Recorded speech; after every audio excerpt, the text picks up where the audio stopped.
કોંગ્રેસના હિંમતસિંહ અને શૈલેષ પરમાર વિરુદ્ધ વાયરલ થયેલી પત્રિકા મુદ્દે રાજનીતિ ગરમાઈ। કોંગ્રેસના નેતા અને પૂર્વ ધારાસભ્ય ઋત્વિક મકવાણાએ ભાજપ ઉપર નિશાન સાધ્યું। આરોપ લગાવ્યો કે પત્રિકા વાયરલ કરવા પાછળ ભાજપનો હાથ છે। સાથે જ સ્વીકાર્યું કે કાર્યકર્તા ક્યારેક પોતાની વાત રજૂ નથી કરતો ત્યારે આવી આક્ષેપબાજી થતી હોય છે, પરંતુ પત્રિકાના લખાણમાં તથ્ય કેટલું છે તપાસનો વિષય છે। આ તરફ સમગ્ર મામલે કોંગ્રેસે પોલીસ ફરિયાદ નોંધાવશે। કોંગ્રેસના નાગજી દેસાઈ અનુસાર પત્રિકા વાયરલ કરનારા ભાજપ સાથે ભળેલા છે। પોલીસ ફરિયાદ માટે પ્રદેશ કોંગ્રેસની મંજૂરી મગાઈ છે।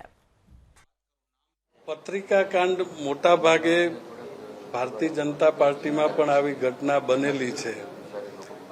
કોઈ કાર્યકર્તા ક્યારેક પોતાની વાત યોગ્ય કક્ષાએ રજૂ નથી કરી શકતો અથવા એને પહોંચી નથી શકતો એવું લાગે ત્યારે આ પ્રકારની આક્ષેપબાજીઓ થતી હોય છે। એ પત્રિકાની અંદર જે લખાણ છે એની અંદર તથ્ય કેટલું છે એ તો તપાસ કરીએ પછી ખબર પડે અને પાર્ટી એના માટે પણ નિર્ણય કરશે।